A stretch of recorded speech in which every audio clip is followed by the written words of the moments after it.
एक लड़का जिसकी 2 साल पहले शादी होती है, अपनी पत्नी के साथ 2 या 3 महीने ही रहता है और उसके बाद वो अपनी पत्नी से कहने लगता है कि मैं पैसे कमाने के लिए सऊदी अरब जा रहा हूँ और वहाँ रहकर अच्छे से पैसे कमाऊँगा। पत्नी भी यहाँ पर उसका साथ देती है और कहती है कि आपको दिक्कत लेने की ज़रूरत नहीं, आप अच्छे से वहाँ पर पैसे कमाइए। दोस्तों, ये वहाँ पर पैसे कमाने के लिए चला जाता है और लगभग 18 महीने तक वहीं पर रहता है और बहुत ही अच्छे से पैसे कमाता है। लेकिन 18 महीने के बाद ही अचानक जो युद्ध चल रहा है इजराइल और ईरान का, वो सऊदी अरब के लिए भी भारी पड़ जाता है। वहाँ पर भी बम विस्फोट होने लगते हैं, वहाँ पर भी तरह तरह से कई मिसाइलें दागी जाती हैं। इन सब से दुखी होकर वो व्यक्ति भी सीधा अपने देश को आ जाता है और जैसे ही वो अपने देश अपने घर आता है तो वो अपने घर नहीं पहुंचकर सीधे अपनी ससुराल जाता अपनी पत्नी को लेने के लिए, लेकिन रास्ते से ही गायब हो जाता है। और उसके बाद जब खुलासा होता है तो एक इतना चौंकाने वाला खुलासा होता है कि उसकी पत्नी 2 महीने की गर्भवती थी, जबकि पति 18 महीने से बाहर था। तो पत्नी गर्भवती कहाँ से हुई,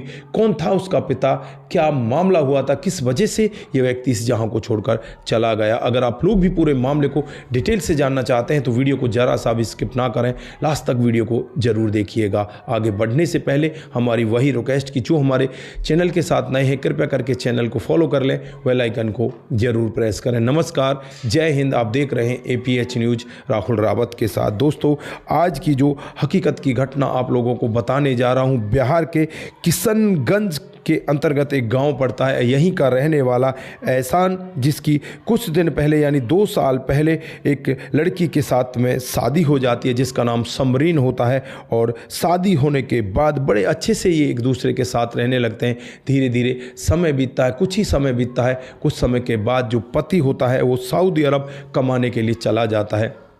वहीं पर रहकर वो अच्छे से कमाया करता है। इधर जो पत्नी होती है समरीन, वो इसके चचेरे भाई के साथ में अपना प्यार प्रसंग जमा लेती है जिसका नाम सिराज होता है। अब तो इसे पति की ज़रूरत का एहसास भी नहीं होता। पति जब इससे कहता कि यार मैं तुमसे मिलना चाहता हूँ, पत्नी कहती है कि फ़्लाइट का इतना ज़्यादा खर्चा होगा, क्यों तुम यहाँ आना चाहते हो, कुछ दिन और कमा लो, जब कुछ पैसा और कम जाएगा तो फिर हम आराम से यहाँ पर रहेंगे, अच्छे से हमारा जीवन बीतेगा। दोस्तों, पति भी बहुत खुश होता है, सोचता है कि यार तेरी पत्नी तेरे बारे में कितना सोच रही है। और ऐसे ही धीरे धीरे करके 18 महीनों का समय बीत जाता है। 18 महीने तक जो पति होता है वो बार बार पैसे कमाकर अपनी पत्नी के अकाउंट में डाला करती। पत्नी यहाँ पर अपने सास ससुर के साथ भी इतनी अच्छी तरह से नहीं होती, वो तो उस बॉयफ्रेंड सिराज के साथ रंगरलिया मना रही होती है। दोस्तों, अब यहाँ पर समय आ जाता है 5 मार्च को। 5 मार्च को इसे इंडिया में वापस आना था, हालांकि वहाँ से तो ये पहले ही चला था।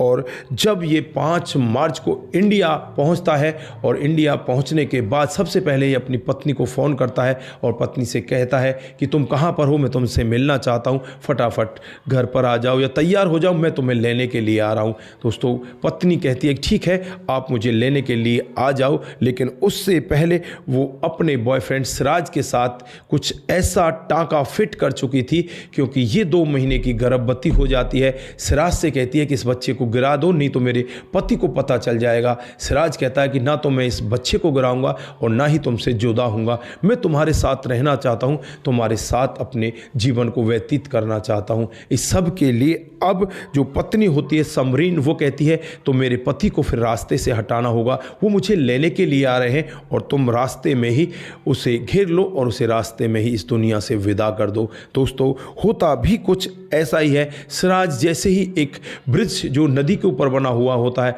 वहाँ पर पहले से ही बैठा होता है और जो यहाँ पर इस समरीन का पति होता है एहसान, जब वो वहाँ पर गाड़ी लेकर उस ब्रिज के पास पहुँचता है तो इसकी गाड़ी रोक ली जाती है और इसके ऊपर हमला किया जाता है। हमला करने के बाद जब ये बेहोशी किसी हालत में चला जाता है तो उस गाड़ी को नदी में फेंक दिया जाता है। जो एहसान के माता पिता हैं वो एहसान के पास फ़ोन कर रहे होते हैं, पत्नी भी फ़ोन कर रही होती है, लेकिन किसी का भी फ़ोन लगता ही नहीं। दोस्तों, इधर जो एहसान के माता पिता हैं वो अपनी बेटे की बहू के पास भी फ़ोन करते हैं, वो भी यही कहती है कि माँ बाबूजी अभी वो आए ही नहीं, पता नहीं वो है कहाँ पर। दोस्तों उसके बाद यहाँ पर ये नज़दीकी पुलिस स्टेशन में पहुँच जाते हैं। पुलिस स्टेशन में जाकर पूरा मामला बताया जाता है और पुलिस स्टेशन में ये भी बताया जाता है कि हमें शक है कहीं ऐसा ना हो हमारी बहू ने ही कुछ गलत कर दिया, क्योंकि वो अपने पति की खुशी में भी यहाँ पर नहीं पहुँची। दोस्तों उसके बाद पुलिस जांच पड़ताल करती है। अगले दिन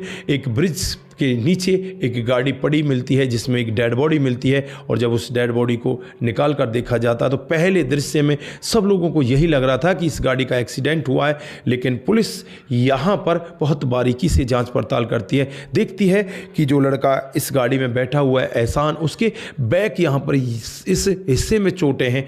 अब पुलिस समझ जाती है कि यार इसका एक्सीडेंट हुआ तो सामने चोटें आनी चाहिए, इसके बैक हिस्से में कैसे चोटें आई। फिर यहाँ पर जो पत्नी होती है समरीन, उसकी कॉल डिटेल निकाली जाती है, तो कॉल डिटेल से पता चलता है कि वो एक सिराज नाम के लड़के से बातचीत कर रही है, और जब ये घटना हुई है उस घटना के समय पर जो सिराज है वो यहीं पर था। दोस्तों अब पुलिस का शक यकीन में बदलने लगता है और फिर पुलिस समरीन के पास पहुंचती है, वहां से उसे गिरफ्तार कर लेती है। उसके बाद सिराज को भी गिरफ्तार कर लिया जाता है, और जब इनसे पुलिस अपनी सख्ती के साथ पूछताछ करती है तो ये टूटते हैं और पूरा सत्य बताते हैं किस तरह से इन्होंने इस एहसान को इस दुनिया से विदा करा दिया। तो दोस्तों आप लोगों ने देखा किस तरह से अवैध संबंधों का नतीजा कितना खतरनाक होता है। फिलहाल के लिए यहाँ पर इन दोनों के खिलाफ मामला दर्ज कर लिया है। समरीन के खिलाफ भी मामला दर्ज होता है, सिराज के खिलाफ भी मामला दर्ज होता है, और यहां पर समरीन की मेडिकल जांच भी कराई जाती है,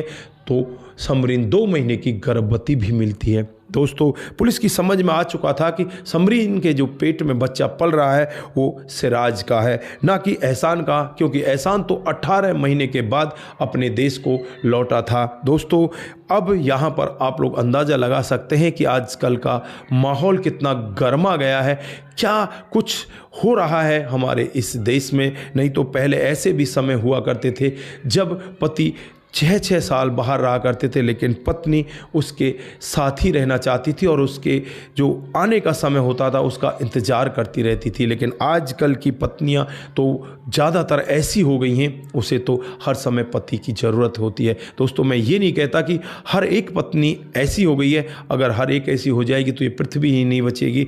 आज भी कुछ सच्ची और अच्छी महिलाएं भी हैं, लेकिन कुछ ऐसी घटिया महिलाओं की वजह से आज हमारे देश, हमारे समाज का नाम कितना गलत होता जा रहा है, कितना घिनौने तरफ जाता हुआ जा रहा है। तो दोस्तों आप लोग यहाँ पर क्या कहना चाहते हैं, आपकी जो भी राय है एक बार कमेंट बॉक्स में ज़रूर दीजिएगा। आज के लिए बस इतना ही, फिर मिलते हैं किसी नए मोड के साथ। तब तक के लिए आप अपना ख्याल रखें, परिवार का ख्याल रखें, सतर्क रहें, सावधान रहें, रिश्तों की अहमियत को ज़रूर समझें। जिन साथियों ने हमारे पिछले वीडियोज़ पर कमेंट किए थे उनका नाम हम यहाँ पर बारी बारी से लेने वाले हैं। दोस्तों सबसे पहला जो कमेंट आता है वो रघु रावत का आता है। वो लिखते हैं कि आपकी कहानी बहुत ही बेहतर होती है। उसके बाद कुमार केसी जी हमें कमेंट करते हैं, कुमार जी आपका बहुत बहुत धन्यवाद। उसके बाद जो कमेंट आता है वो विपिन चौहान का आता है, वो भी लिखते हैं कि आपकी कहानी बहुत ही बेहतर होती है। उसके बाद बलबीर सिंह हमें लिखते हैं कि आपकी कहानी सुनाते हैं वो बहुत ही अच्छी लगती हैं। मैं कालका जी गोविंदपुरी दिल्ली से हूँ, मैं आपकी कहानी हर दिन सुनता हूँ। बहुत बहुत धन्यवाद आपका। सपन देह जी कमेंट करते हैं, शंकर स्वामी जी का भी कमेंट आता है। उसके बाद रतनलाल शर्मा जी कमेंट करते हैं, राम गोसाई जी लाजवाब लिखते हैं, और उसके बाद ललित रॉय का कमेंट आता है, और उसके बाद मुनमुन श्रीवास्तव का भी कमेंट आता है। आप सभी का दिल की गहराइयों से बहुत बहुत धन्यवाद। आप सभी लोग इसी तरह से हमारे साथ बने रहें, इसी तरह से अपने कमेंट साझा करते रहें, सतर्क रहें, सावधान रहें, रिश्तों की अहमियत को जरूर समझें। नमस्कार, जय हिंद, जय भारत।